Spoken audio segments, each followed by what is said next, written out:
Hello बच्चों, let's read the question. The question is, a converging lens is kept coaxially in contact with diverging lens, both the lenses being of equal focal length. दोनों की जो focal length है वो equal है.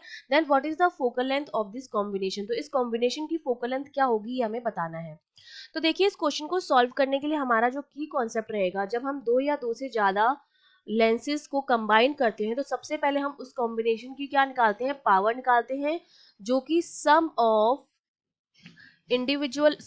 Power of individual lens के बराबर होती है. Sum of power of individual lens, हर लेंस की पावर को अगर मैं सम कर दूं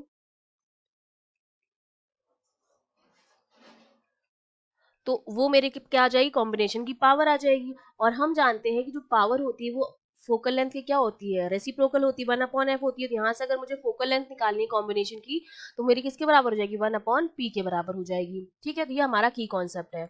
अब जो चीज हमें पता होनी चाहिए, हम जानते हैं कि हमारा जो कन्वर्जिंग लेंस होता है उसकी फोकल लेंथ हमेशा क्या होती है, पॉजिटिव होती है. ठीक है, क्योंकि ये हमारा क्या होता है, कॉन्वेक्स लेंस होता है. कन्वर्जिंग लेंस जो होता है हमारा वो क्या होता है, कॉन्वेक्स लेंस. और इसकी जो फोकल लेंथ होती है हमेशा वो क्या आती है, पॉजिटिव आती है. और जो डाइवर्जिंग लेंस होता है, जो कि मेरा होता है कॉन्केव लेंस, उसकी फोकल लेंथ जो होती है वो हमेशा नेगेटिव होती है, ऑलवेज नेगेटिव. ठीक है, क्योंकि जब हम साइन के हिसाब से देखें, जिस हिसाब से इस लेंस है, इस तरफ की सारी वैल्यू जो होती है वो नेगेटिव आती है और इस तरफ की सारी वैल्यू जो होती है वो पॉजिटिव आती है. ये हमारा होता है कॉनकेव लेंस. तो इसका मतलब जो कन्वर्जिंग लेंस है उसकी फोकल लेंथ होगी प्लस का एफ, और इसकी जो फोकल लेंथ होगी वो होगी माइनस की एफ.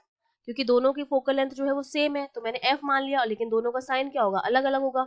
तो कन्वर्जिंग लेंस की होगी प्लस एफ और डाइवर्जिंग लेंस की होगी माइनस एफ. तो सबसे पहले तो मैं क्या करूँ, इनकी पावर निकाल लूँ. कन्वर्जिंग लेंस इसको, तो पहले P1 जो पावर आएगी कन्वर्जिंग लेंस की वो कितनी होगी, 1/f के बराबर होगी.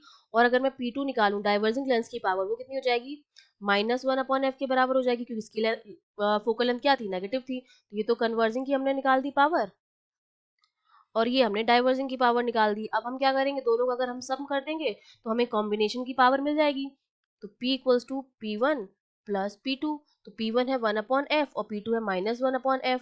तो नेट पावर कितनी आ गई, जीरो आ गई कॉम्बिनेशन की. अगर पावर जीरो आ गई तो अगर मैं फोकल लेंथ निकालूं कॉम्बिनेशन की, वो जो बराबर होती है 1/p के, तो 1/0 जो मेरा आता है वो क्या आता है, इनफाइनाइट आता है. तो कॉम्बिनेशन की जो फोकल लेंथ आएगी वो क्या आएगी हमारे पास, इनफाइनाइट आएगी.